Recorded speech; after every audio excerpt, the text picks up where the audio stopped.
বিয়েতে ৫১টা শাড়ি পেয়েছিল মেয়েটা। অষ্টমঙ্গলায় ফিরে এসে আরো ৬টা।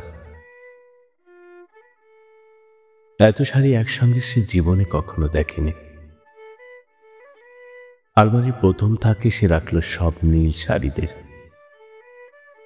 হালকা নীল একটা জড়িয়ে ধরে বলল, তুই আমার আকাশ। দ্বিতীয় থাকে রাখল সব গোলাপিদের।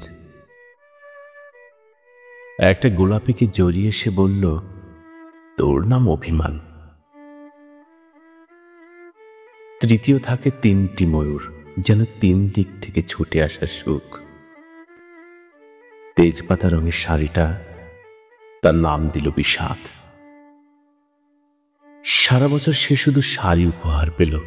এত শাড়ি সে কি করে এক জীবনে পরবে? কিন্তু কিন্তু বছর যেতে না যেতেই ঘটে গেল সেই ঘটনাটা। সন্ধ্যার মুখে মেয়েটি বেরিয়েছিল স্বামীর সঙ্গে চাইনিজ খেতে। কাপড়ে মুখ বাঁধা ৩টা ছেলে এসে দাঁড়ালো। স্বামীর তলপেটে ঢুকে গেল ১২ ইঞ্চি। ওপর থেকে নিচে, নিচে থেকে ডানের দিকে, যাকে বলে এল। পড়ে রইল খাবার। চিলিফিশ থেকে তখনও ধোঁয়া উঠছে।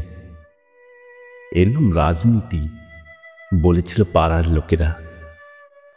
বিয়েতে ৫১টা শাড়ি পেয়েছিল মেয়েটা। অষ্টমঙ্গলায় ফিরে এসে আরো ৬টা। একদিন দুপুরে শাশুড়ি ঘুমিয়ে সমস্ত শাড়ি বের করে ৬তলার বারান্দা থেকে উড়িয়ে দিল নিচের পৃথিবীতে। শাশুড়ি পরিয়ে দিয়েছেন তাকে সাদা থান। ১৯ বছরের একটা মেয়ে, সে একা। কিন্তু সেই থানও এক ঝটকায় খুলে নিল ৩ জন।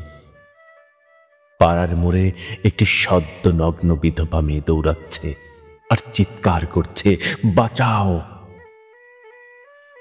পেছনে ৩ জন। সে কি উল্লাস! নির্বাক পাড়ার লোকেরা। বিয়েতে ৫১টা শাড়ি পেয়েছিল মেয়েটা। অষ্টমঙ্গলায় ফিরে এসে আরো ৬টা।